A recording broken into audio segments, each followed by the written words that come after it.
Lorsque vous recevez une amende forfaitaire majorée sans jamais avoir eu l'avis de contravention initiale, ne la réglez surtout pas trop vite, vous pourriez le regretter. Demandez-vous d'abord si votre carte grise est à jour. Vous avez peut-être déménagé et n'avez pas pensé au changement d'adresse. Ceci expliquerait cela. Ou la préfecture a commis une erreur lors de la saisie de vos coordonnées.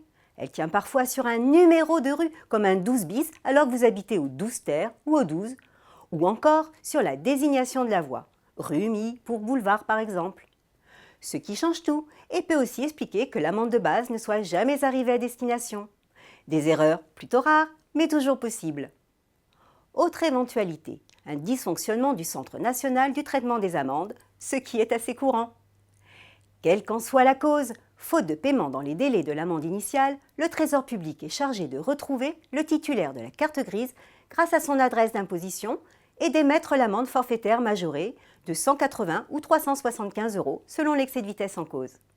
Mais pas de panique, vous avez 3 mois à compter de sa date d'envoi pour régulariser la situation, s'il y a lieu, auprès de la préfecture, ou contester directement si votre carte grise est à jour.